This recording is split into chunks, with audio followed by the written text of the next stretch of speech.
The Trump administration stands by Israel as the nation faces backlash for using deadly force against Palestinians. 59 Palestinians were killed yesterday by Israeli troops, making it the deadliest day along the Israeli border since 2014. The violence came on the same day the U.S. Embassy opened in Jerusalem. White House correspondent Mark Irons reports. Good evening, Mark. Good evening, Lauren. Israeli security forces say they were protecting their border from deadly attacks as less than 50 miles away, the U.S. Embassy was opened in Jerusalem. And today, the U.S. ambassador to the United Nations says Israel had every right to take action. Who among us would accept this type of activity on your border? No one would.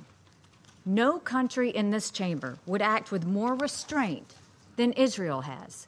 U.S. Ambassador to the UN, Nikki defends Israel after protests turned deadly yesterday. The White House placing blame on Hamas, a Palestinian militant group the U.S. categorizes as a terrorist organization. The responsibility for these tragic deaths rests squarely with Hamas. Hamas is intentionally and cynically provoking this response. Today, protests continue on the Gaza border, partly because Palestinians are upset over the move of the U.S. Embassy to Jerusalem. The U.S. now recognizes it as the capital of Israel, but Palestinians believe they have a rightful claim to the eastern half of the holy city. This man is a Hamas official. He says the embassy move will be a disaster for the Trump administration because they are partners with the occupation and its aggression against the Palestinians. Despite the protest, 50 miles away, a calm scene this morning in Jerusalem.